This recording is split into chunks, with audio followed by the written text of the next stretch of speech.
Hello, as someone in the bike industry, let me tell you why the Electra Ponto Go is the bike I find myself riding the most. In this video, I'm going to cover the bike specs and the things I absolutely love about the bike, and then we're going to talk about the parts I've broken, disliked, or found concerning over the 3,000 plus kilometers that I have on the bike. And then we're going to talk about a very possible yet hypothetical real world situation you may find yourself in with the Ponto. I honestly don't think many people know the Ponto like I do, so let's dive right in. The Ponto has an aluminum frame, an 80mm coil sprung suspension fork on 20-inch by 4-inch tires, a 625 watt-hour keyed removable battery with a 2-amp charger.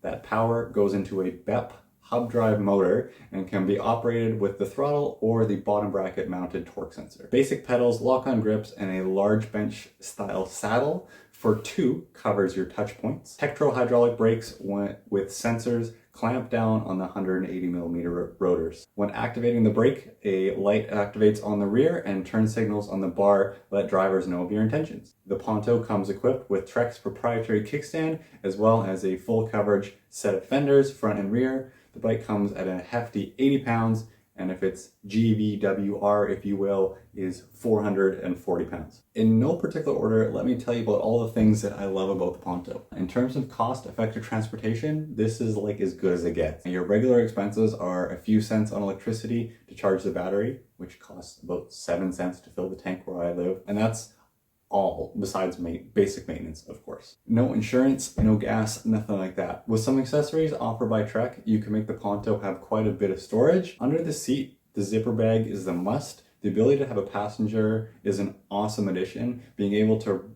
ride really wherever you want is pretty cool. Like bike lanes, on the street with cars, sidewalks to cut through places, dirt trails, single track, like why not? It does everything. I suppose this could be considered a con depending on the way you look at it, but you get about 30 kilometers of battery using throttle only, which personally I think is pretty good. Now where I live in the neighboring cities are kind of just barely out of reach, so I ended up biting the bullet and buying a second battery. Now with 60 plus kilometers of range, everything is so accessible. The second battery just fits in the bag under the saddle, and you don't need to even bring anything along. Just don't forget the key, of course. The trails to access the neighboring cities are all dirt here, so the tires are tough enough to handle the sharp rocks and kind of bumpy trails. The tread on the tires are not super knobby, but you do slide around a bit on the loose stuff, but that's the case for really any tire you have around here. I even ordered some studded tires for the winter, but I have not gotten to try them yet. I have even taken the bike out on a bit of a single track, although that is really not somewhere where the Ponto belongs. If you ask it to go there, it will absolutely do it. Now, let's say you break some. This is where you have to pay a little bit extra for the Ponto for that kind of big name brand, but finding replacement parts is easy, and if anything breaks under warranty, they'll have you sorted pretty quickly. The zipper on both of the storage compartments on mine have failed now to so much excessive use. Both occasions, I had a new bag covered by warranty by the next week. I didn't mention it in the voiceover, but so there's 3 different levels of assist, and that affects both throttle response and how powerful the throttle is, as well as the pedal assist. If this is the type of video that you guys are enjoying and it helped you out anyway, that's pretty cool. If you could maybe hit the subscribe button or something down there, that would be dope. Now let's go to the cons. With all those awesome things to say about the bike, it can't all be daisies and rainbows, right? Yes, right. So let's talk about things I had issues with or straight up that just kind of suck about the bike. Starting with the main one, the kickstand bolts constantly back out on these, even with lock nuts and Loctite on the bolts. This is just one of those things you kind of have to deal with with this bike. You always have to check and tighten those bolts. Next, the very small nuts that attach the battery tray to the bike always seem to loosen on like every bike I've seen. So Loctiting these nuts is a must. And the final thing that I've kind of seen with every bike seems to encounter is super squeaky brakes. The Tektro pads they use must be a fairly hard compound on somewhat cheap rotors. The brakes just squeal on this bike unless you switch pads and rotors. Unfortunately, kind of just how it is. Otherwise, that is all the super common issues I've seen. For me, it's just about really just normal wear and tear. Replacing worn out brake pads, tires, things loosening off every once in a while. A weird quirk of my bike is that it's stuck in miles an hour. It's not something that should happen to your bike, but I figured I should probably mention it here. Another complaint of mine would be how slow the stock charger is. from empty, the battery takes about 7 hours to charge up. So with 2 batteries after a long ride, that's 14 hours of charging for me. Need the 2, so ouch. If there's ever a Ponto 2 to come out with a stronger motor, I would not be mad about that, or at least one that would kind of be able to handle heat a little better. When going up larger hills, it's not uncommon for the motor to overheat. When you have a passenger on the back, that really limits you on kind of where you can go.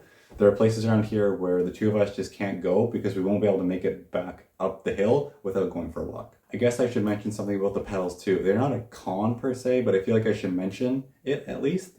This bike is not really designed to be pedaled. You can pedal to get like kind of a bit more range if you're getting battery anxiety. However, the non-adjustable seat this bike really isn't for exercise. You can get a saddle riser, it exists, but the saddle's really wide. Not really one to be pedaled. It's kind of a throttle bike.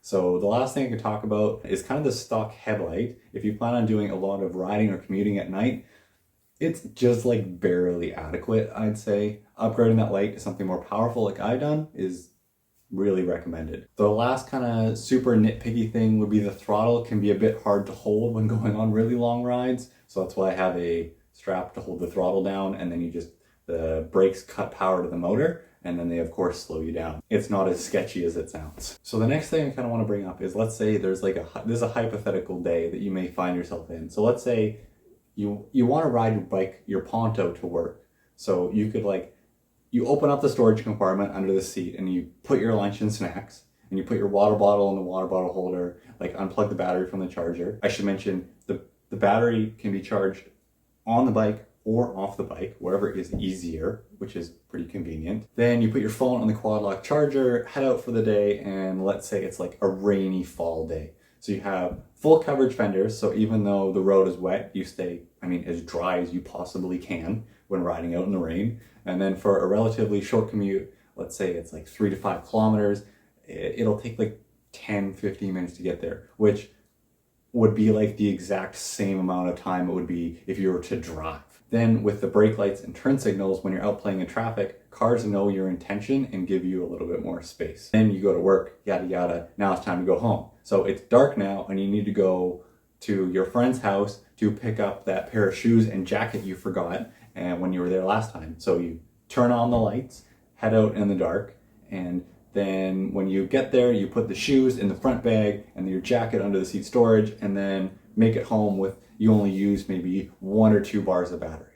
Not very much. And then you can go do it all again tomorrow. This has been my commuter for over a year now, and I have really no plans on changing because it does the job so well. I've ridden at one extreme would be -15 was the coldest I got out there, and then it was above +40 another day. So rain or shine, sun or snow, it's got me there every time. Is this turning into a love letter for this bike?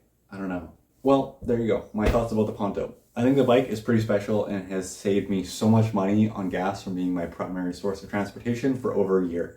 It can be your weekday commuter and your weekend adventure. I know it has some flaws. Everything does. If you have any questions about the bike, just feel free to ask them below and I'll try my best to answer them. Thank you for watching all the way to the end, and I will try to upload more than once a year. I'll see you guys sometime, hopefully in the near future. Bye!